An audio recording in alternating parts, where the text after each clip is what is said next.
This is the recent interview with Nick Gillespie. What if I told you that one of the sharpest critics of centralized power, bureaucratic surveillance, and top-down social control wasn't a libertarian economist, but a French postmodernist? And what if the economist most vilified by the left wasn't a cold-hearted market fundamentalist, but a thinker obsessed with the limits of knowledge and the dangers of planning? I'm joined today by political economist Mark Pennington to explore the surprising common ground between Michel Foucault and Friedrich Hayek. We talk about how Foucault's critiques of expert rule, scientism, and the construction of subjectivity can bolster the classical liberal fight for freedom, and how Hayek's warnings about the pretense of knowledge might offer a way for the left to resist domination without defaulting to centralized authority. If you're a libertarian who thinks Foucault is just woke nonsense, or if you're a progressive who sees Hayek as a neoliberal villain, this conversation is going to blow your mind in the best possible way. Here is the recent interview with Mark Pennington. Mark Pennington, thank you for talking to Reason. Thank you. It's great to be here, Nick. So let's start, before we get into a discussion of your book, Foucault and Liberal Political Economy, the new book, which is absolutely fascinating. And I think anybody interested in libertarian politics or in Foucault, and I think, there's you, me, and about 5 other people that are in that intersection, but everybody should be. But I want to read your Twitter bio and have you explain it a little bit to me. You are a professor of political economy at King's College London. Okay, I understand. Everybody gets that. And then you say postmodern Austrian political economist, Foucault fan, Hayek fan, classical liberal individualist. And as somebody I've been working at Reason since 1993, I went to grad school for, literary and cultural studies from 1988 to 1993. And when I see postmodern Austrian political economist, Foucault fan, Hayek fan, classical liberal individualists, I just see all of the people that I went to school with, my professors and students and, classmates, their heads kind of exploding. This is an interesting mix. Let's start first with the idea of what does it mean to be a postmodern Austrian political economist? Well, I think it refers to the idea that people who call themselves postmodernists are skeptical of universal truth claims. Mm-hmm. They're very skeptical about the claims of, or the excess claims, as they would see it, of scientific reason. Right. And I see that as Jean Lyotard says, that to be postmodern is to be incredulous toward meta-narratives. Absolutely. So, and I see an important thread in not all of Austrian economics, but especially the thread that's been influenced by Hayek. But you can also see it in people like Ludwig Lachmann, George Shackle, Don Lavoie, as being very compatible with this kind of a view. There's a kind of radical skepticism of scientific claims. That doesn't mean that you throw out all claims to scientific reason, but it means you have a very particular understanding of what scientific rationality might imply. And so, I mean, in a way, or the way that I think about this, because I see myself in that, postmodern Austrian school, economics, it's really kind of emphasizing the limits of our knowledge rather than the extent, especially as that applies to public policy and the way that people are overtly or covertly governed. I think that's right. And I think what underlies that, but which often doesn't come out, even as much as I would like it to actually in some of the writers that I just mentioned, is that human beings are fundamentally, if you like, if we can use the word fundamental in this context, they're creative agents. And it's that creativity that generates instabilities in the world. Right. And it's the fact that there are these instabilities that means that our potential to discern law-like relationships in human societies is very limited. So I see that as ultimately being about human creativity. And this is an area where I think there should be, although there isn't, there should be much more overlap between kind of Austrian economic analysis and a lot of the kind of work that takes place in the arts and humanities, which is very critical of scientism. Yeah, and this term scientism, it's I think when I think of how I started to develop an interest in libertarian thought, and I'm a mere journalist and an English major, so I don't think about it as kind of rigorously as political economists and philosophers. But I had stumbled across Hayek's 1952 book, The Counter-Revolution of Science, Studies on the Abuse of Reason, where he talks a lot about scientism, which he sees as the, kind of mechanical application of, laws and axioms in one field to others. But that whole book is a critique of Enlightenment modernity that thinks, well, we've kind of figured out biology and chemistry and physics. And now we can just port all of that knowledge where the rules are clear and we can understand action and reaction and just port that over to human society. And he goes through a bunch of particularly French and other continental thinkers who literally say things like, now that we know how physics works, we can direct human social advancement and speed it up or slow it down. And for him, that's the beginning. It's the French Revolution and rationalizing society that leads to the Gulag, both of the kind of Nazi version, but also of the Soviet and this mania for planning. Where does that kind of arrogance, or where does that, maybe that's too strong a term, because most of the people involved in this are not, bad people. Francis Bacon didn't want to control the world when he was articulating an Enlightenment view that we're going to map every part of the known universe and understand it, and then we can control it, right? Knowledge is power, and we'll get to that in terms of Foucault. Where does that hubris come from? That's a difficult question. I think there'd be different elements to my answer. So I think one part would be, actually, there are bad actors who can be empowered by scientism. So people whose actual real motive is to gain power over other people will use scientific reasoning as a kind of ruse for doing that. But I think there is also a kind of more unintended consequence from certain forms of scientific rationality. So the way I think about it is, if you have a narrative which sets up some kind of notion of expertise, you create a set of actors who have an interest, if you like, in sustaining those claims to expertise. So people's income, their status can be dependent on that expertise.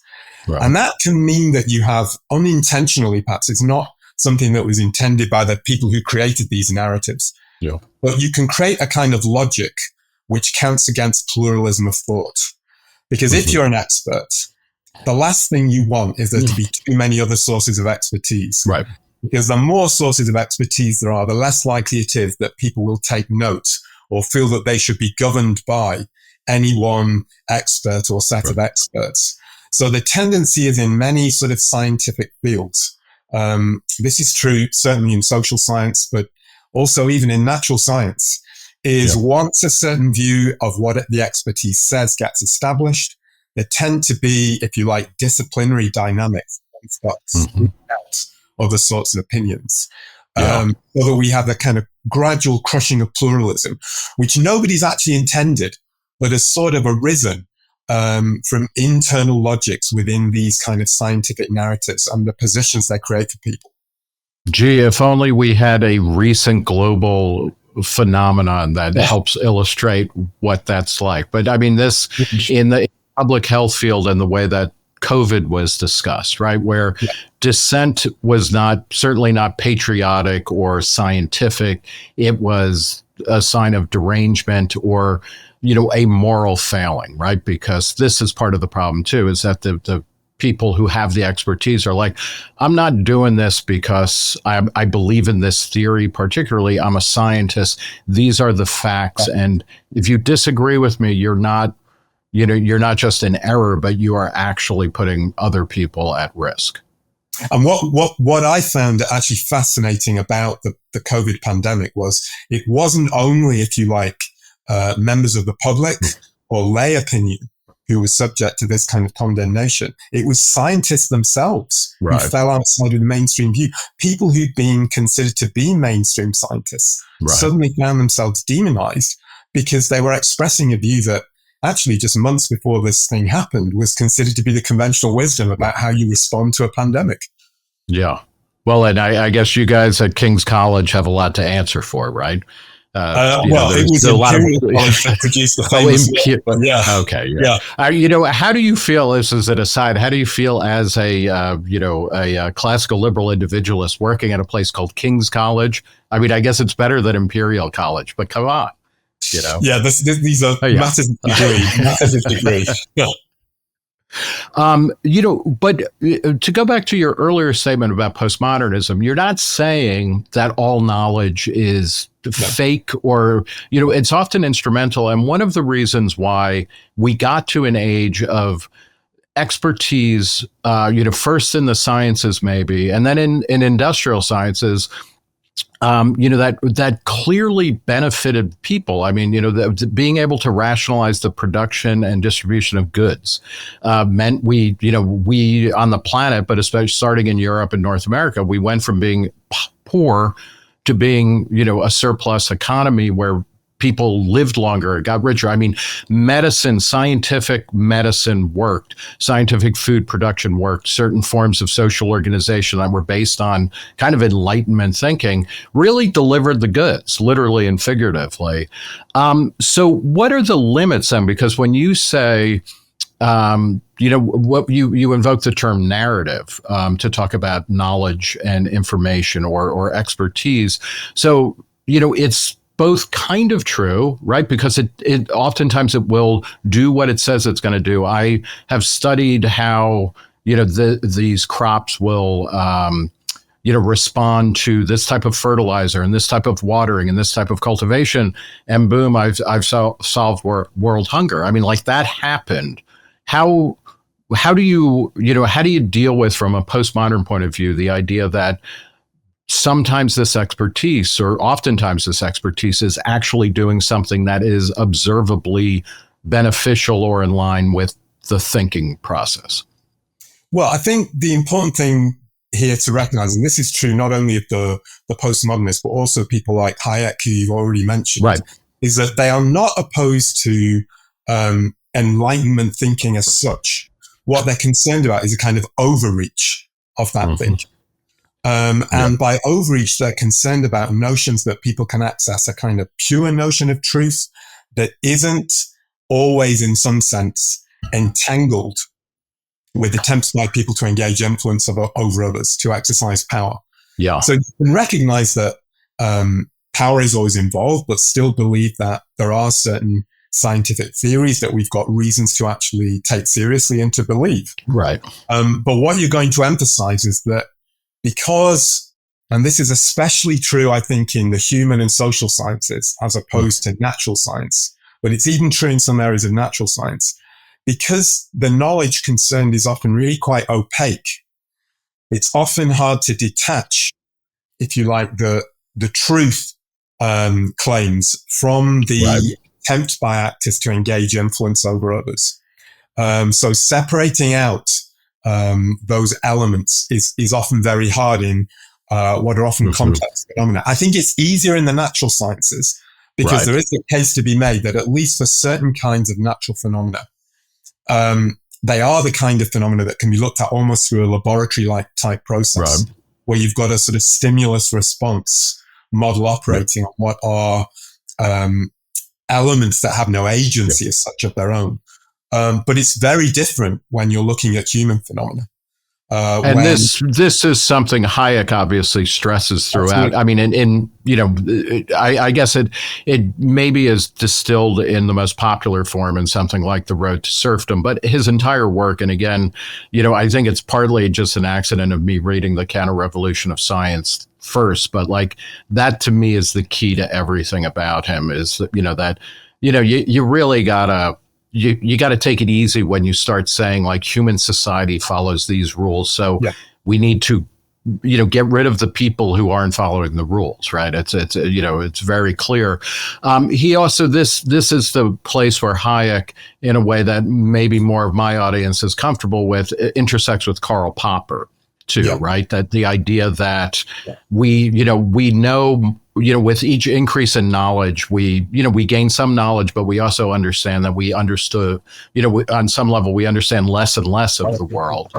And so you got to be careful when you start talking about social engineering, which itself is a fantastic concept, right? Coming out of the 19th century, really. Like we know how to engineer locomotives, so let's engineer whole towns and whole civilizations. Well, the Hayek-Popper conversation, I think, is an interesting one in terms of these debates. So Popper considered himself to be a critical rationalist. So you can understand that critical rationalism to be a form of kind of radical skepticism, which in many ways sounds quite similar to a lot of postmodern themes. So postmodernists, I would consider, are radical skeptics. They want everything to be on the table. They want a sort of permanent spirit of criticism. I think there's a debate between Hayek and Popper about what that critical rationalism means in different settings. So Popper is very much of the view that the critical rationalist spirit is reflected in a kind of hypothesis testing mode, where you are looking for laws, but you're never quite sure whether you have access to them. Right. That you're looking about specifying scientific tests for particular sorts of theories. Now, Hayek is sympathetic to that, but he comes back by saying there are certain kinds of phenomena that cannot be subject to this kind of testing, even in the natural world. And the example he gives is evolution by natural selection. So evolution by natural selection is a kind of natural science theory, but it isn't one that can be tested in a kind of positivist hypothesis testing way. What it is a narrative that explains certain things about the world. And the reason we might accept that narrative is that given other things that we believe about the world, we might find it more convincing than, say, an intelligent design theory. But it is not one that which itself is a narrative as well. Exactly. Exactly. Right. But we can't test it in a kind of laboratory type sense, in the way that maybe other aspects of natural science that we could subject to those kind of techniques. I will, because I feel a need to do this almost every time I bring up or I hear people talk about Karl Popper, who his most famous work is The Open Society and Its Enemies. And there's a joke that his students, who he was quite a harsh taskmaster, and they always referred to that as the open society by one of its enemies. But now this brings us to Foucault, because Foucault, like Hayek, he acknowledges at various points, the way in which, scientific thinking or enlightenment thinking and rationalism and, various kinds of developments, has produced material wealth and even certain forms of political freedom or liberation. Although, exactly can you be liberated in a Foucauldian world is a different type of question. But it's very much about narrative, and it's about how we talk about things. So how does Foucault and how do you see Foucault and Hayek kind of intersecting in the way that you were just talking about? Well, so I think it relates to the idea that there is no God's eye view of the world. Well, Hayek's critique of scientism is very much based on the idea that a lot of the relevant knowledge is dispersed. It's subjective. There's no entity that can actually perceive all of the knowledge that's relevant to what he calls complex phenomena. Now, for Foucault, there is also a kind of perspectival aspect to knowledge. But he, and this is where there's a difference between the two of them, he wraps that up much more in the Nietzschean notion that each individual actor in the world is kind of pursuing a sort of will to power, trying to put their perspective in the world. And then through the interaction of multiple wills to power, you get kind of emergent systems of power or forces emerging, none of which actually represent the truth, but that in various ways can operate to constrain people. Now, I think those two views are compatible, even though they're working from somewhat different premises. But they're united in the idea that there is no God's eye perspective.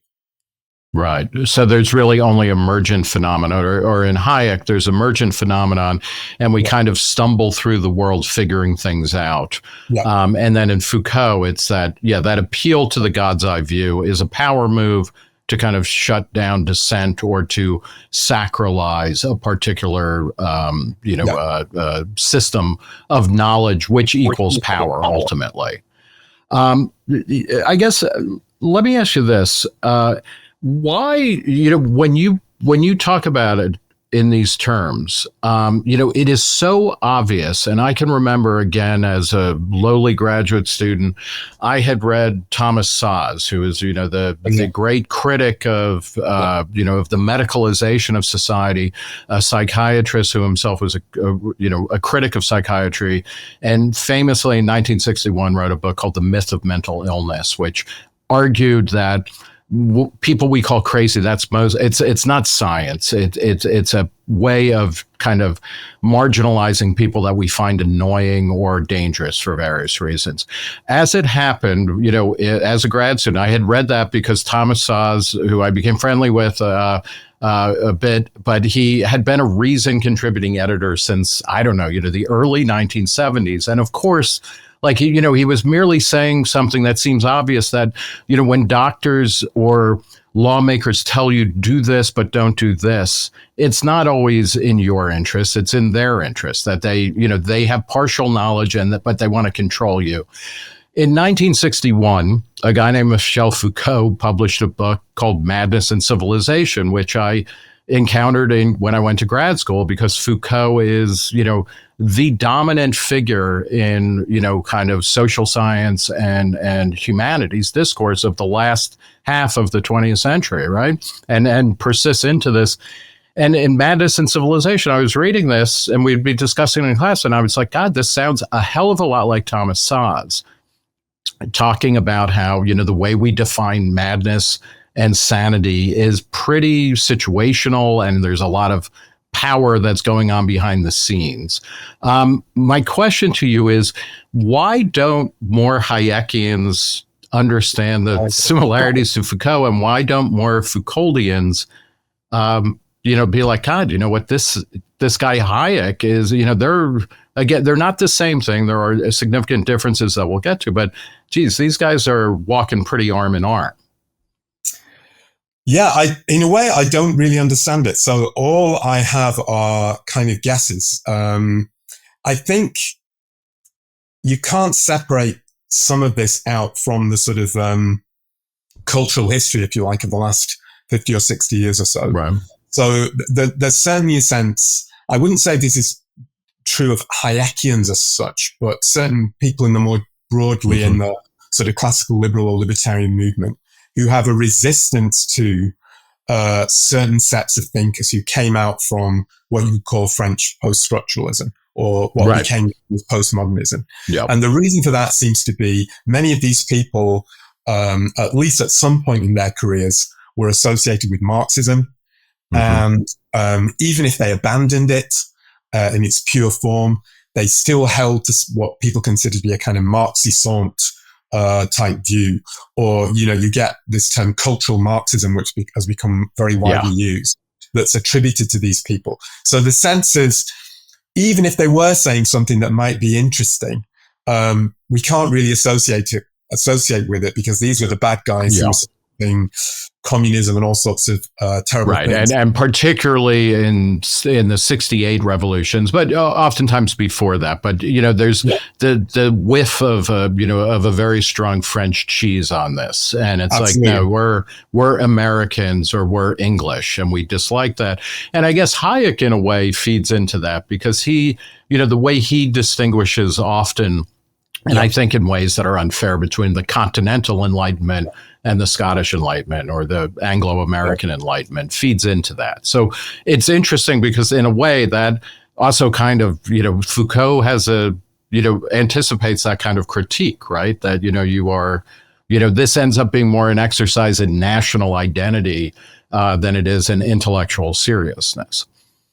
I think that's right. And I think it's a great shame, because I see, and maybe it's because I've just been reading this stuff for a few years and I've become overly attached to it. But I actually see Foucault, in some ways as a kind of almost like a heroic figure, actually.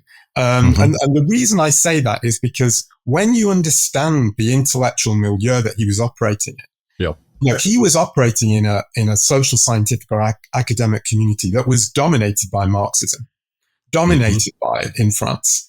And yet he managed to find his way to an approach, a way of thinking, which actually challenges fundamental aspects of that whole worldview. Totally. Yeah. And that by the end of his career is moving towards really quite, I would say, individualist or liberal oriented themes. And, you know, he obviously had to go on his own journey through that. And there's questions about where precisely he ended up. But it seems to me that he was a remarkable figure in terms of the range of thought that he engaged with.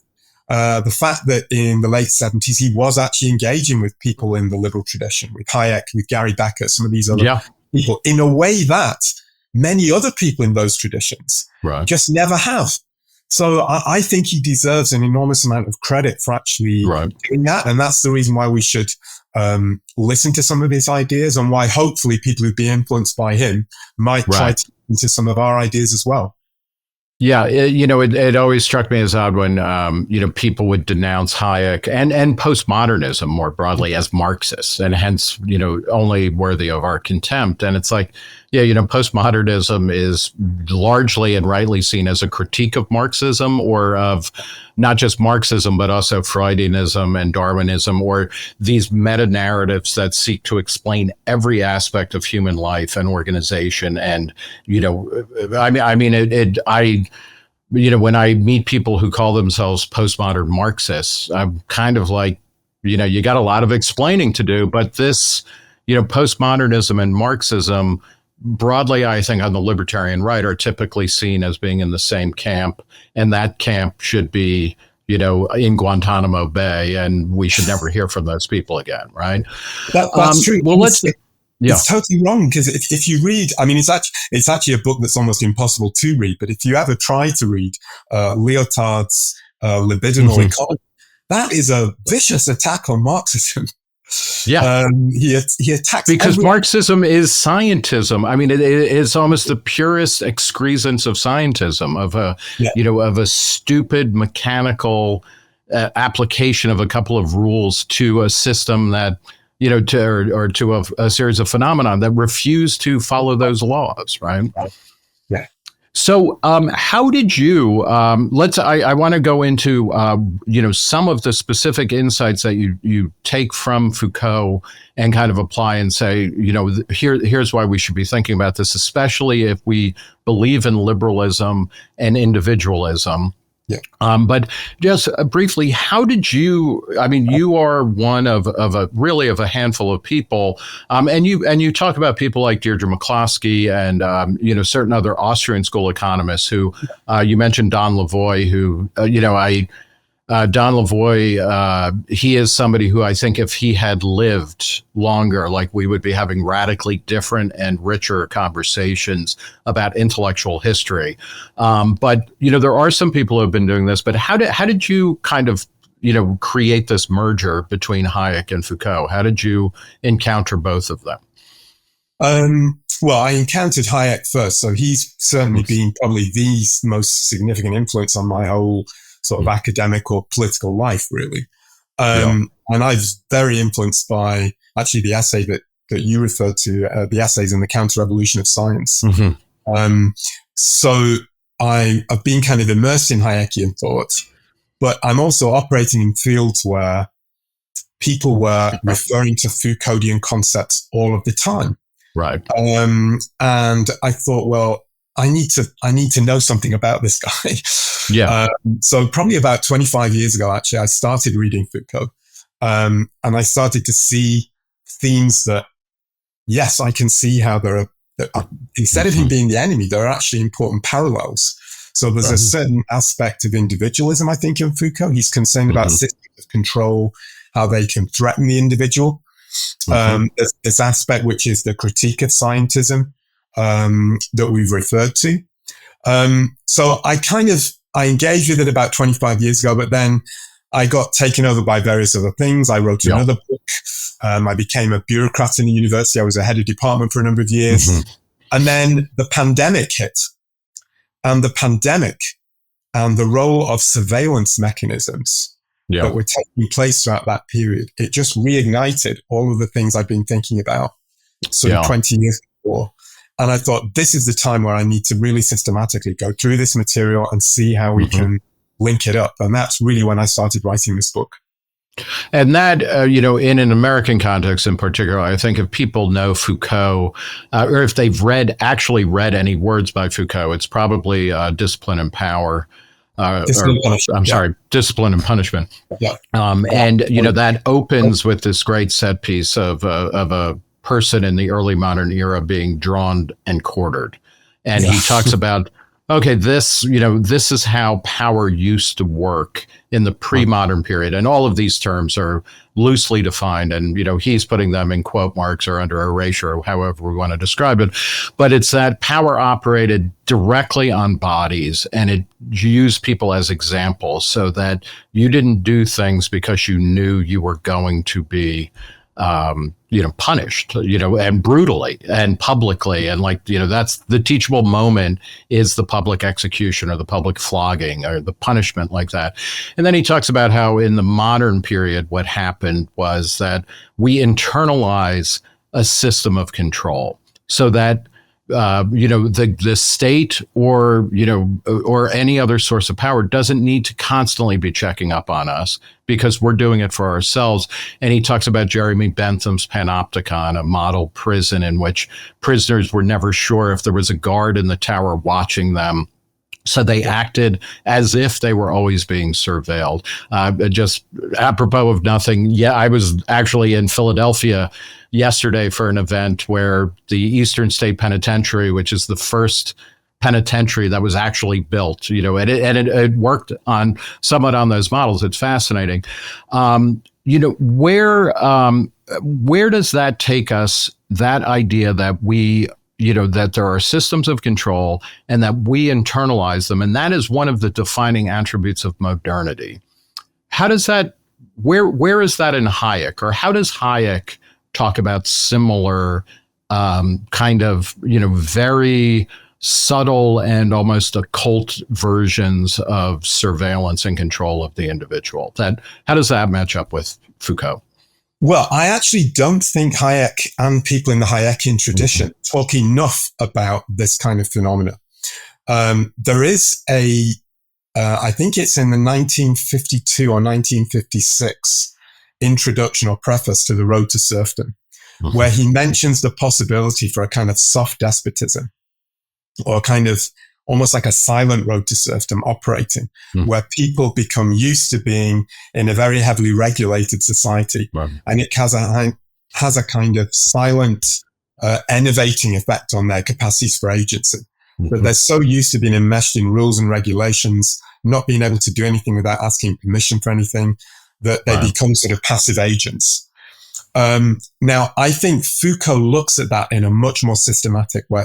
Right. Looks at the multiple sources of this kind of process, the kind of techniques that can be used to generate passivity, and also looking at how even if the techniques don't actually themselves work in the way that, if you like, the science says, they can still have effects on people's identity and capacity to be self-creating or self-governing agents. Right. So I think it is a theme in Hayek and some other people in the Austrian tradition, the idea of a soft despotism, as well as a hard despotism. But it's not one that's brought out strongly enough. And actually, that was one of the reasons I wanted to write this book. Yeah. And I mean, we can think about this in terms of, to use modern parlance, things like wokeness functions as a system of control, not in that you will be publicly shamed, but that you, in your mind, you start wondering, like, should I even be thinking this, much less forget about expressing it or anything like that. Yeah. And then you were talking about COVID, where a series of rules started to, just constantly multiply and creep into, like, am I washing my hands long enough in the early stages of COVID, where people are like, sing happy birthday while you wash your hands to make sure you get rid of the germs. It's fascinating, too, that, just to think about Foucault and COVID, Giorgio Agamben, who is one of the great, students of Foucault and had an Italian philosopher who became a darling of the academic left, certainly in the US, I'm assuming in Europe as well, when he talked about the war on terror as a kind of linguistic or discursive construction that was governing everything in a state of exception that allowed liberal governments to suspend all the rules, that normally apply to restrain government because of this discussion of this vague fear of terrorism.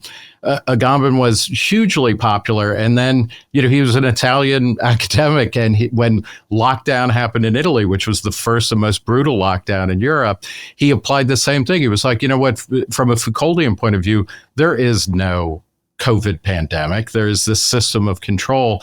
And people on the left here were like, he's a madman. Like, why did we ever listen to him at all? But it was a completely consistent application, I think, of Foucauldian principles and analysis. I think that's right. And he was basically a victim of disciplinary power. Yeah. And as you were saying, it wasn't just, it's interesting how you can have a Foucauldian basically cancelled by other Foucauldians, which is an interesting thing. Yeah.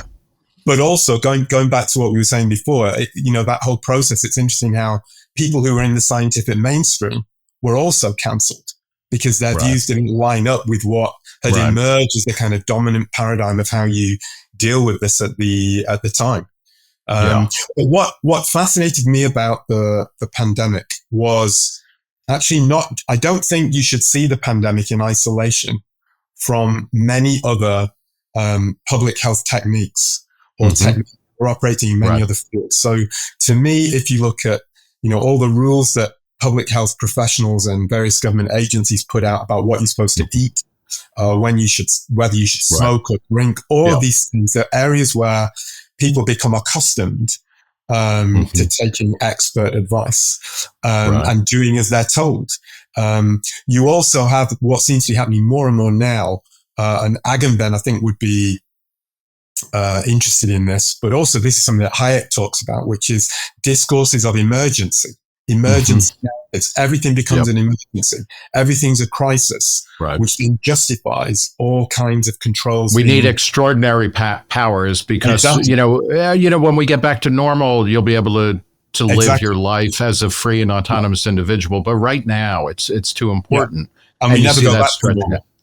Yeah, or maybe you do, but not quite to the level that it used to be. Yeah. Foucault, wrote in various places, a phrase that is varied, but it's always, we are always governed too much. And can that is a very libertarian statement, it seems to me.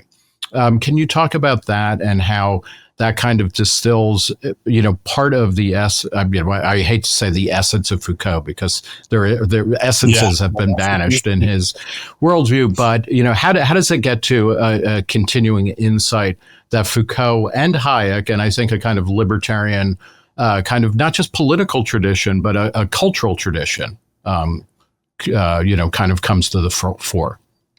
Well, what I think it's important to understand that from his point of view, you can never escape government entirely. And by government, he means any attempt to, as he would put it, conduct your conduct, to influence the way that you behave.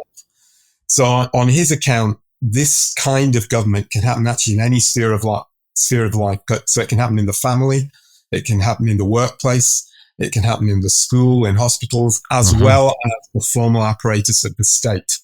Right. And what he's interested in is how these different forms of power connect with each other and the effect of those sorts of connections.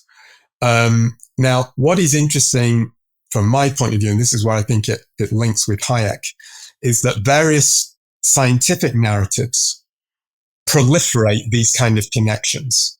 So the aspiration of a lot of these kind of scientific discourses is that all of society becomes subject to surveillance. Right. So the attempt is made by the scientists or the people who are in the state apparatus to connect the techniques they use to all of these decentralized sites, to almost unify them in a governing purpose. So it's not that there is, outside of that, it's not that there's a government-free arena, because we're always governed in these different sites. Right.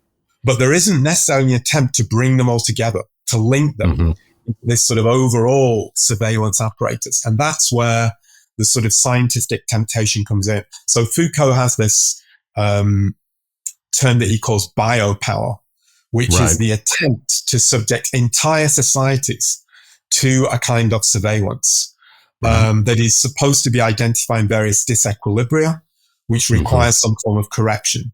And that means that in the attempt to do that, the state actually recruits multiple actors in the private society and civil society to engage in surveillance. So, I mean, you mentioned briefly their wokeness. DEI would be the ultimate example of this, where it's almost, it doesn't govern directly through legislative edicts, but it facilitates all kinds of performance management systems, surveillance systems that are installed within many private or civil organizations and that operate almost like a totalizing system of power. But it's not only DEI. You can think of public health, you can think of market interventions operating on the same line. So sustainability, sustainable development, environmental social governance initiatives. These are all of the same kind of thing. They're an attempt to link up. Where they are not simply one-offs or anything like that, but you mentioned the phrase, kind of totalizing structures of power or whatever, so that ecology becomes, it's never an individual choice, but it has to be done. There are certain large laws that are passed, but then at every step, the business has to follow in place. And when you're in the workplace, you have to pursue that goal. And then at home, don't water your lawn, et cetera. But like it becomes, not really totalitarian in the sense of 1984, or, the worst successes of Stalinism attempted to achieve, but totalizing in the sense of like you can never escape what you are supposed to be doing. I think that's right. I mean, even just to give a personal example of it, and I know this happens to people in many other universities now. When you have a publication that comes out, like I've got this book that's just coming out, the minute it goes up on your website or the university website, it immediately gets labeled with one of the UN Sustainable Development Goals. You're sort of categorized according to what it is, how you're fulfilling these social objectives. Even if, as in my case, I'm actually critiquing some of these goals and objectives, you're still categorized by the system in this way. And it's not totalitarian in a Stalinist sense, but it closes the space within which people can exercise freedom of maneuver. So in universities, if you want to write a research application, if that application isn't couched in a way that addresses sustainable development or EDI, you're going to find it much more difficult to get finance than if you go along with those narratives. Right. How, from a libertarian point of view, and I realize that's already problematic. That can be interpreted in a lot of ways. But why is that not kind of just, the market, for academic papers, the market is constantly changing, but, certain norms emerge from, interactions of, disparate people with disparate interests. And it just happens that, if you're in the academic game or, the academic market, you got to put up with that. It also means if you're selling something, selling a certain kind of food, you're going to start talking about certain attributes or reaching certain levels that will certify to people like this is edible and this is good for you, et cetera. I mean, is it always, this is one of the critiques of Foucault, I think, is that there's always something sinister going on. It's always, disciplining people and punishing people rather than, this is how things are. Well, that's a good point. So we need to recognize that Foucault doesn't think that these disciplines in themselves are necessarily bad. So if you can give yourself your own discipline, to give yourself shape to life, that can be a good thing. What he's worried about is the way that these kind of processes or disciplines can morph or multiply out in ways that they become totalizing. So if we go back to the examples I was giving, there's nothing wrong with a particular organization introducing DEI. There's nothing wrong with a particular organization introducing some kind of environmental ethics quota. The danger is when those localized efforts are kind of hooked up to some overall societal system, which is trying to grade or to rank people on a sort of single scale or to direct them in terms of an overarching goal or purpose. And that is what is happening with what a lot of what Foucault calls these biopolitical narratives, where the whole of society is sort of looked at as a manageable object. And the attempt is made to penetrate these managerial techniques into all spheres and to link them up with these overall purposes. So even the market itself in this case is subject to discipline by these biopolitical mechanisms. So it's not that the market in this case is a free sphere. It's a sphere that's already being controlled or there's an attempt to control by these kind of apparatuses. Yeah, and in this sense, I mean, no market, no arena, all areas of human activity are contested, and to say they're rigged is wrong, but the idea is that they exist in a particular time and place, and there's always constraints. So the question isn't whether that's going to happen. It's like, how do we? I mean, I guess this is a question. Hayek would say, what you do in this is like you reduce the size and scope of government and you create an area of human flourishing. In an essay, God, I can't remember where it was, or an interview, he talked about how, having kind of like parts of cities or dark, spaces where nobody's watching, that's really important to kind of innovation and also personal development, just where you're not being controlled.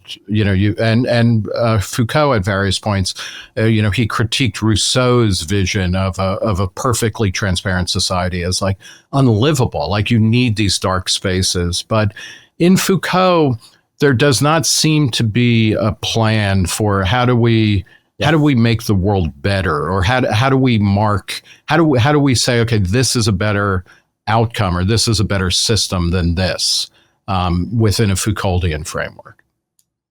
I think that's right. If I can come back to answer that in a second, but if I just go back to what you said about the market before. So on the view I'm putting forward, it's not, there is, if you like, and in some ways critics of libertarianism or classical liberalism are right when they say this. There is no such thing as a free market in the sense of an ungoverned market.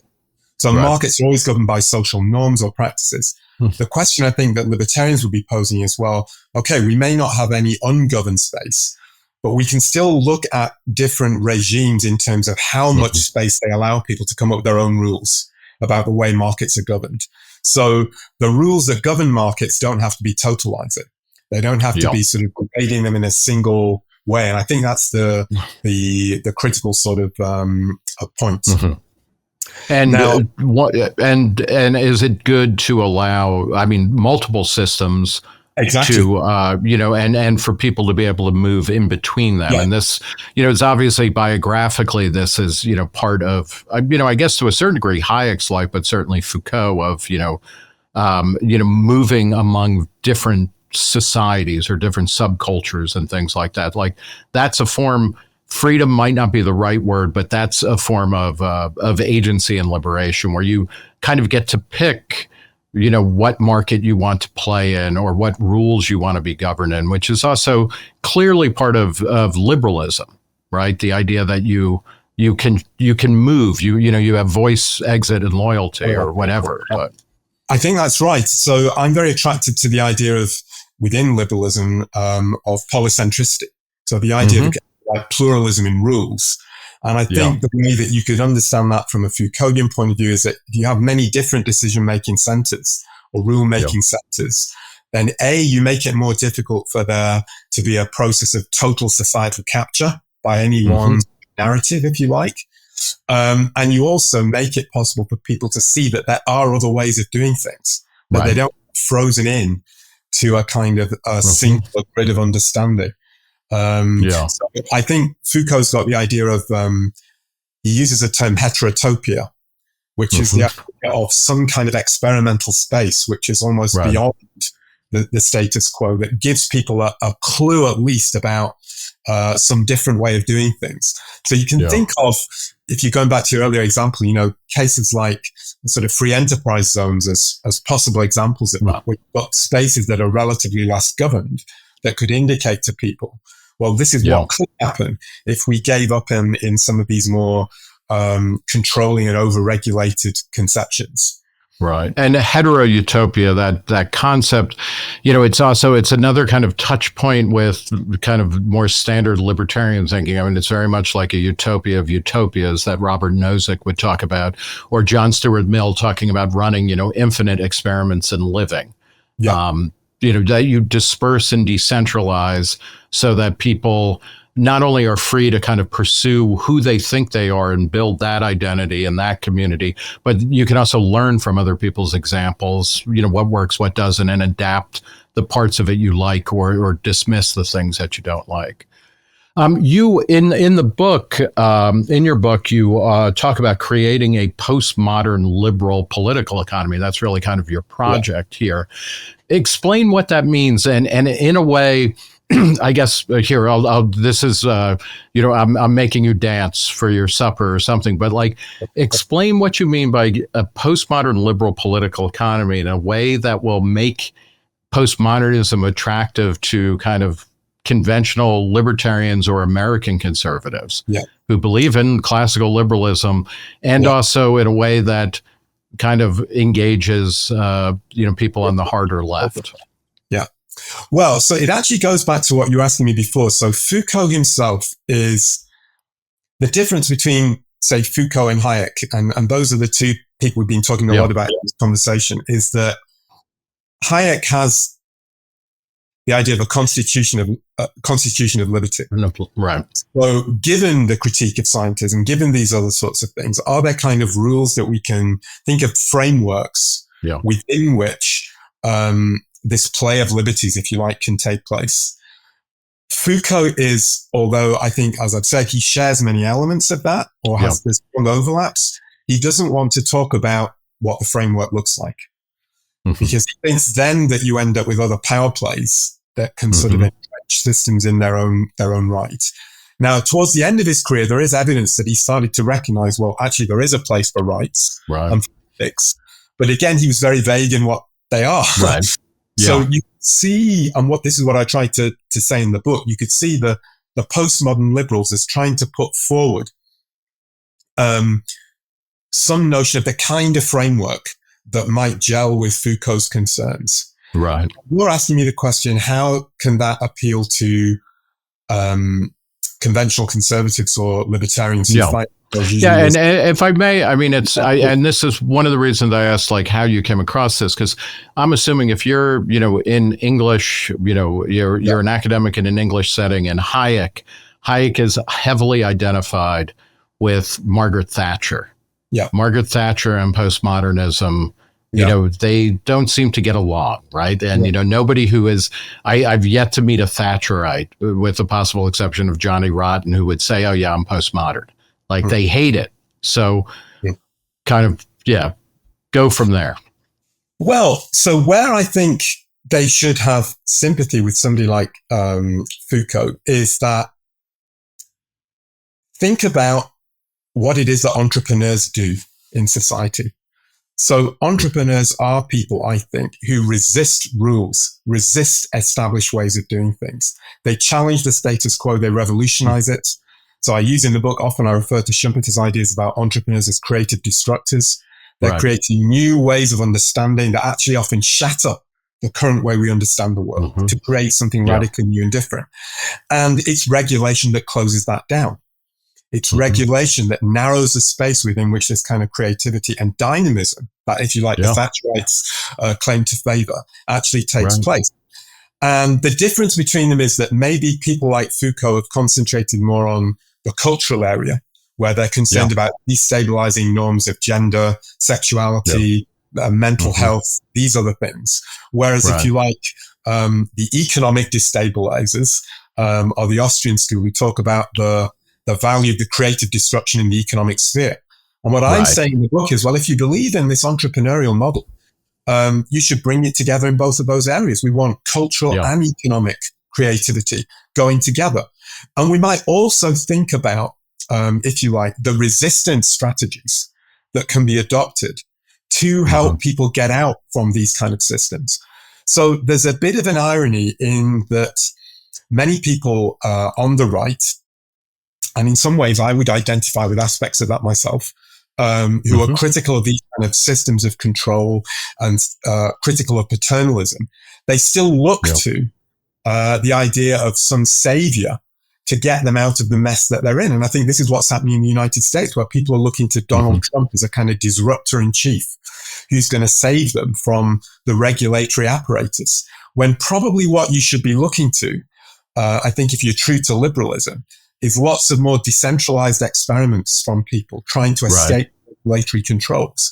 So sympathy for evasive entrepreneurs, people who are sort of trying to get around the rules, that is the kind of language that I think potentially could provide an overlap between these positions.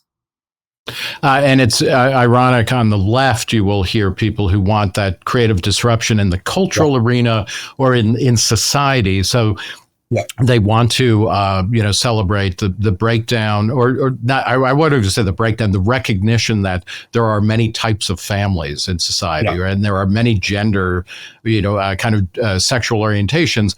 But so they're like all in on that. But then when it comes to the economy, they're like, no, there has to be one rule that governs everything. And there's only one kind of employment contract, and there's only one kind of, muffler that can be built or whatever. It's, this is where I think your book is essential, because it can really force, people on the right and the left to understand that they're kind of, bullshitting themselves if they don't think this stuff should be, whether you're a Foucauldian or a Hayekian, it should be more, this work should be applied to all aspects of human activity, not just your version. I think the other thing is you can't actually separate neatly those spheres of entrepreneurship or creative destruction. So acts that are, if you like, look economic, like they could be revolutioning a new production technique or something like that, can have cultural effects. We might be seeing that with AI. Totally. Well, I mean, the internet was not a political technology, but it has, it has a massive effect on everything we're doing, right? Absolutely. And likewise, if you have a society where you've got lots of cultural entrepreneurship taking place, challenging gender norms or these other sorts of things, that could also feed into economic dynamism. So these things are not sort of neatly separable. It's part of an overall package of what I think a kind of exciting or dynamic model of a liberal society is about. Do you have any takers for this? I mean, the book is out, but you've been working on this. And I really can't speak to a British political or cultural context, but in the United States, there is, a palpable sense of political and cultural exhaustion where, people know, and part of what you talk about in the book has to do with what you call a social justice dispositif.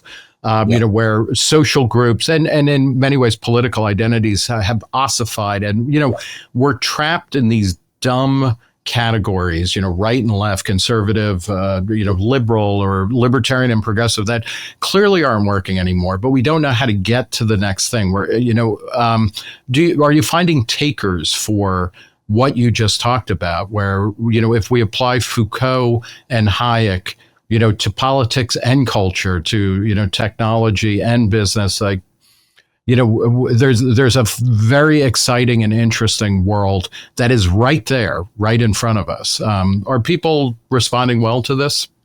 I mean, the response so far has been positive. I can't tell what the, if you like, political response is, because the books have just not been out long enough. But it isn't even released in the UK for another 6 weeks. It's out in the US in June, but it's not been released. But I got the couple of the back cover endorsements. I got one from a very big Foucault scholar, Michel, who gave me a really generous endorsement, and also Mark Beaver at University of Berkeley, California. So academically, I've had a positive response. The next stage for me, I think, is going to be, if I try to engage it more politically, to talk about what will be a model of political entrepreneurship that uses these ideas to engage the practical world of politics. And that would be creating, if you like, cross-identity coalitions that can share in this kind of a what would an example of that be? Like, hypothetical one, or one that's, kind of on the launching pad? I think a good example would be, well, two examples. One could be the school choice kind of movement. You could think of alliances there that could form between, say, black conservative groupings in the United States that are sick of a model that, on the one hand, they perceive as teaching values that are alien to some of their fundamental beliefs, but that also they think doesn't recognize the character of black history. You could have alliances between those kind of groups and other kind of groups that may be unsatisfied with monolithic state curricula, like LGBT groups, for example. So why can't we get a coalition of actors, even though they don't share fundamental moral views, to argue school choice and a more plural educational curriculum on those grounds? There's all kinds of exciting possibilities there. You could also think about, if libertarians talk about the value of choice, why can't we have police choice? Lots of, say, black communities in the US. I want to be beaten by people who share my values, right? Well, I wouldn't go that far, but you could say, for those communities that feel that they've been treated badly, many of them actually don't want to defund the police. They just want to have more control over the police. So there should be an alliance there between kind of fiscal conservatives who are skeptical of public sector monopolies and some of these kind of groupings that are saying, well, why don't we get more competition into the police force? Discipline the police rather than having the police disciplining the public. That is wonderful. That's exciting. Before we go, let me bring up two, and this kind of twins Foucault and Hayek again, kind of shameful or episodes in their careers. Foucault, and this is one thing that conservatives will always they'll point out that he was gay and that he probably engaged in pederasty in North Africa, and that he died of AIDS, which, we don't need to say more. Like, there's something wrong with him about that. But the thing that comes up again and again politically is that he endorsed the Iranian Revolution, the Islamic Revolution in Iran. Hayek endorsed Pinochet towards the end of his life. In a way, it's peculiar within kind of left-wing discourse, but also libertarian discourse in America, that people are always like, Friedman had a problematic relationship with the Pinochet regime. Actually, he really didn't, but Hayek does. Hayek wrote a series of glowing kind of reviews of Pinochet, and even his repression, saying like, well, a kind of libertarian version of, you got to break a couple of eggs in order to make an omelet, and the economic growth is better than, we need to think about that more than political repression. Talk about Foucault's romance with the Iranian Revolution of the Ayatollahs. Is that a legitimate complaint against Foucault? And, how did he respond to it, and what happened in his life? So it is and it isn't. Now, I think a lot of political thinkers, frankly, you've just got to admit it, they sometimes say stupid things. And I think in Foucault's case, I'm not sure I would say it was stupid, but I think it was, what he was doing was very naive. So it's not true to say actually that he endorsed the Iranian regime. He was certainly sympathetic to it, in the sense that he saw what was going on under the Shah as a kind of repressive authoritarianism, which was using the language of modernism, as a way of disciplining its own people. And he was looking for resources within some elements of Islam that might offer some kind of way out of that. Now, it was very naive in the sense that he didn't recognize, as his own theory should have led him to, that you try to implement these ideas, they can be taken in directions that you don't want them to go. Which, of course, is precisely what happened there. It is interesting, though, that when he saw how that regime was playing out, he did condemn what's happening. Now you can criticize him and say, it had to get to the point where gay people were being executed before Foucault properly came out and condemned it, and he should be criticized for that. Yeah. But I see it as more a reflection of naivety rather than some kind of wickedness, and I have seen I've seen some people writing saying, oh, he used to be a communist. Right. Then he went over to be a kind of Islamo-leftist. That really is not an accurate way of understanding what he was doing. In his, I mean, he distanced himself from it. He might not have written a full-throated reversal of his position, but he clearly knew that the Islamic republic was not an increase in human freedom or anything like that. In a way, there's a famous article that Murray Rothbard wrote in Reason called "The Death of a State," where in 1975 he lauded the North Vietnamese taking over South Vietnam, as well as Pol Pot taking over Cambodia. And he said, these are great moments from a libertarian point of view because a state has died, and we should always applaud when a state ends. And it's like, I don't know about that. Like, that's, maybe we got to let's approach take a wait and see approach or something. But Foucault did that. What about Hayek?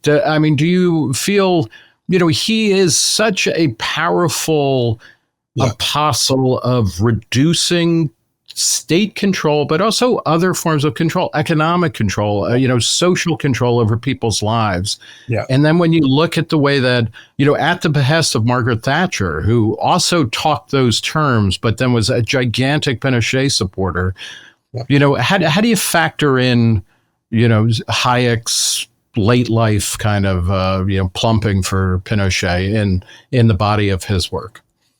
I don't think you can separate it out from the dynamics of Cold War politics, how important that was, and to people like Margaret Thatcher as well. They're operating in a period where there were people who, were intent on creating socialist revolutions. Right. In a context where we did have experience of seeing the way these revolutions were playing out and the effects they tended to have.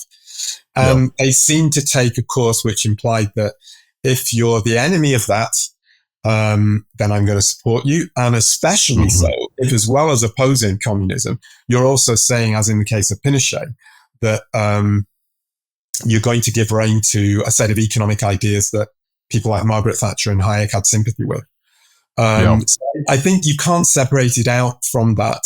But, I think it should be cause for reflection for anyone who is sympathetic to Hayek or classical liberalism or libertarianism about, whether you should be giving advice to other countries in that situation when you could be unleashing something that really wouldn't want to be associated. When Donald Trump calls you up to say, hey, I like this idea of polycentric policing, you're going to be like, thanks, but no thanks. Like, I don't want to talk directly to power. I mean, it's the age-old, dilemma for academics. How far do you stay just detached and then get accused of being in an ivory tower, or how far do you actually engage with the real world of politics? I don't think anybody's really figured that out. But at the very least, we should be aware of these dangers. And I think in the same way Foucault was naive, Hayek was naive about the way his own ideas could be used and the effects that they might have. Yeah. A final question. We talked about COVID. There are the 21st century. Has kind of been a horror show in many ways. Going from 9/11 to the war on terror, to a financial crisis, all of to COVID. All of which kind of redound or echo a lot of the themes that we were talking about, that there is always a state of exception. There's always an emergency that we need to preserve liberal society by suspending the rules of liberal society because we're in a state of emergency. Do you feel like, from a kind of Foucauldian, Hayekian, from a postmodern liberal political economy view, do you feel like we've learned any lessons, and are we in a better place to understand how we how the state or how corporations or how other social groups are trying to govern us when they use the helper language of the state or invoke emergencies. I mean, are we smarter now than we were in say, on September 10th of 2001? I don't think we are. So it's quite a complex question. So I would say in some ways, because of what happened in the pandemic, that has generated justifiable skepticism about some of these forms of political authority. So the fact that, for example, Sweden was routinely condemned by many countries and scientific authorities, and yet they've actually ended up with a lower death rate than many countries that followed the stringent lockdowns. That has meant that people are perhaps now going to be more skeptical of some of these other sorts of claims. But on the other hand, I think the danger with that is you're also having, and we see this with Donald Trump and some of the populist right movements, kind of populist backlash against these kind of experts that can lead to just a different form of control. It's generating a response which isn't necessarily going to lead to more freedom. It could just lead to a different set of threats to freedom. So I'm very worried about the future in that sense. I want to be optimistic. But, often when you have excess in a certain direction, instead of moving to a sort of freedom enhancing course, you can just get excess in a different direction. And that's what worries me at the moment. I think there are signs of that happening in Europe. Clearly, right? And that, I guess this is a final question, postmodernism, and again, it's kind of focus on the limits of knowledge rather than the extent of knowledge, which implies, hey, especially when you're doing public policy or dictating how people are allowed to live, like be a little bit humble. Sometimes, people say, well, postmodern is acid on all of the good things that have come out of, whether we want to call it the Enlightenment or the scientific revolution or the Industrial Revolution, how do we, as good postmodernists, how do we continue to believe in knowledge and expertise that is positive, yet we know is ultimately limited and is going to be replaced, maybe in our lifetime, maybe shortly after, and revealed as incomplete? Is there a way out of that trap, or is that just, that's what postmodernism breeds? Well, I mean, I would like to say, as someone who, I do identify as a classical liberal or a libertarian, and I would say that postmodernism implies that spirit of humility. And you can connect that spirit of humility to an idea that we want interactions, as far as is possible, to be based on the consent of the governed. But we emphasize consensual relationships between people, voluntaristic relationships, pluralistic relationships, where there's contestation and where you don't have people claiming that they have the full truth, imposing a will. And if we could just have conversations in that space, I think we might move to a better place. At least that would be my hope and expectation. Well, I absolutely hope you're right as well. Mark Pennington, author of the new book, which is not only a masterwork of synthetic thought and original analysis, but I really think anybody who is interested in libertarian ideas or in Foucauldian, who think they understand Foucault from a left-wing perspective, really should read it. The book is Foucault and Liberal Political Economy. Thanks so much for talking to Risa. Thank you very much, Nick.